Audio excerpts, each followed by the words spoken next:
Hi, it's Bree. Welcome to my channel and my first video.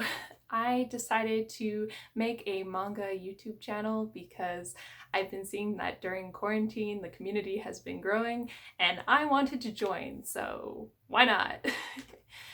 Anyways, so for my first video, I'm going to be going through some of the manga that I picked up and read during the month of June. Now, this isn't all of the manga that I read during June, and it is not all of the ones that I bought either. I just wanted to pick a few from the assortment and see how that goes for my first video. Alright, so let's get into the manga. So starting off, we have My Androgynous Boyfriend by Tamekou. Now, I was really excited for this title. I saw the cover and I'm like, it's so cute and colorful, and as an androgynous character, I'm in.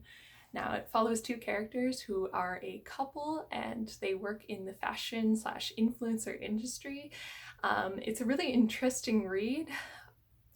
Just to note, I guess like the main thing that makes the main character androgynous is the fact that he is a guy who wears makeup, and it kind of follows some of the different perspectives that are expressed about that. I guess we kind of take for granted that there exist a lot more guys who are wearing makeup, especially in media and YouTube, whereas I don't know how popular that is in Japan, especially since this character has such a androgynous or more feminine look.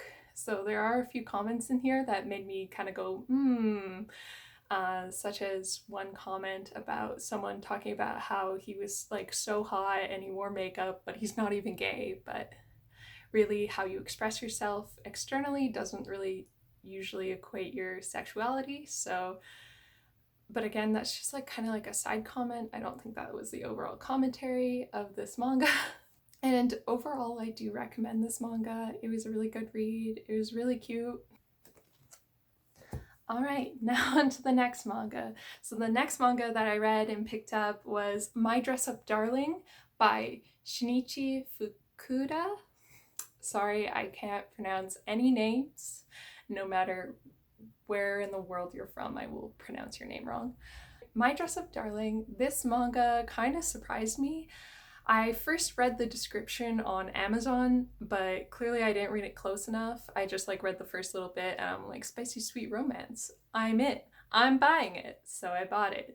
And when it arrived wrapped, which when new manga arrives wrapped, that's usually an indicator that it's a mature manga. So I was like, what is in this? It follows two characters who are in high school. That was another thing that I was kind of worried about, I guess, because it's a mature manga, but also follows characters in high school. And the main character is a guy who makes Hina dolls, and he like hand paints them and sews their clothes. And then we have the main girl who is a gyaru girl, which is becoming a really popular type of girl to have in manga, where she has the gyaru fashion style and she's usually really bubbly or outspoken, and kind of contrasts that timid main lead. It's really popular in ecchi titles, so not always everyone's cup of tea. However, I really like gyaru girls. I think that their style is so cute and I love seeing them in manga. So I had to pick this up. Basically, this girl, she wants to cosplay a very specific character, and when she finds out that the main character can sew, she's like, I need you to help me with my cosplay, which is a very fun plot, especially as someone who cosplays. I don't know, I just love seeing characters creating cosplay and sewing. Overall, even though it had a mature rating, I would say that the only thing that really stood out as mature was some of the dialogue, because the girl, she wants to cosplay from a eroge game.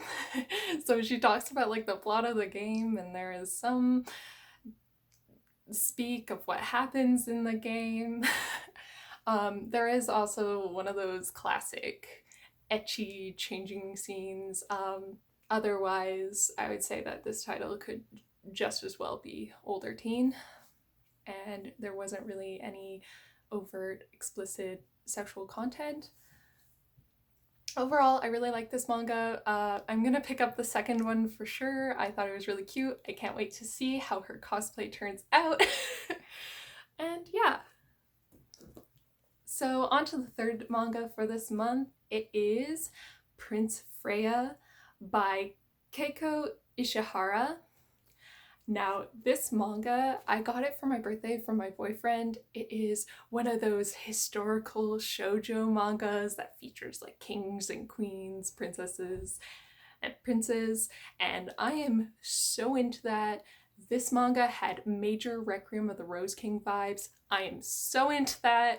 It really didn't pull any punches. Sometimes with shoujo manga, it doesn't feel like there's any consequences for characters' actions or anything. Like, you can get attached to characters and you don't have to worry about them dying, but there is a freaking major character death in the first volume that I was not anticipating at all, and it just left me wanting so much more.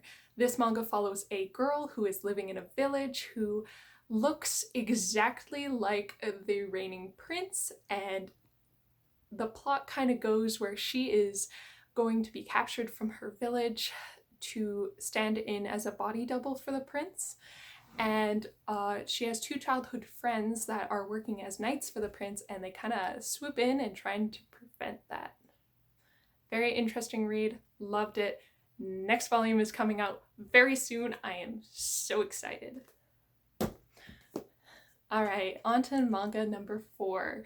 Now, this manga didn't come out anywhere near June. I just picked it up during this month, and it is The Wise Beasts of Wizarding Wizdoms. Talk about a tongue twister title, by Nagabe. Now, you might know Nagabe from their other title, The Girl from the Other Side. I really love that series. But this is kind of like a book of one-shots following anthropomorphic characters who go to a wizard school. It is a BL title, actually, because all of the characters are guys and there's romance between them. I'm not a furry, but it was good. It was very good. And I could recommend this to anyone, really. The Omek, well, kind of the author, I guess, afterward at the end of the manga made me lose it, because the author just introduced themselves as a furry, and I just lost it. I was like, oh man, this is a furry manga, but like, whatever. Yeah, I loved all of the one-shots. I love that we got to see some animals that aren't usually anthropomorphized, I guess. Like, there was dragons and lizards and bats, which was very fun. I do recommend that if you like The Girl from the Other Side, that you check this out. It is very good, and I totally recommend it, I guess. Okay, now for the final volume of manga that came out in June. I actually did not receive this one until July, but I'm just gonna ignore that. I read it all in one day, and that's all that matters. It is the 12th volume of Requiem of the Rose King. Now, I plan on making a full video review of the Requiem of the Rose King because I love this series so much. It is based on the Shakespearean play of Richard III, I think, or the, yeah. And it is just as dramatic as any Shakespeare work. Do not get attached to any characters. They will die or something horrible will happen to them, but I love it so much. There is so much drama, and like, as soon as I saw the cover of this volume, I'm like, shit's gonna go down. I know it, just because we have these two boss ladies on the front who are very interesting characters. Really don't want to talk too much about what actually happened in this volume because it's not a first volume of the series, and I don't want to really spoil anything from the series. Even mentioning characters sometimes feels like it might be a spoiler for this series. If you liked Game of Thrones at all and like the War of the Roses, that is all of what this series is about. and I cannot recommend it enough. It is technically published as a shoujo series, although it definitely does not feel like it. It definitely feels like a series without a preferred audience. It's more like if you just like Shakespearean historical works, you're probably going to like this one. There is a lot of mature themes in it, which is why it is older teen, although it isn't explicit in its gore or sexual content. Just be warned. Also, because it's based after Shakespearean tragedy. If you know anything about Shakespeare, horrible things happen. I am really interested to see how this series actually ends because I don't know if it'll be following the actual play of Richard III, which I read the spark notes for just to see. So I'm really excited. Anyways, that's all the manga that I have for you today. I hope you enjoyed this video. Let me know if you are interested in seeing more of these what I read in a month videos. I'm probably going to do a few manga hauls coming up really soon, as well as I plan on doing a full collection tour. Since my manga collection, I have a few titles that I haven't seen in anyone else's collection, so maybe some people might be interested in seeing those. Anyways, thank you so much and have a nice day.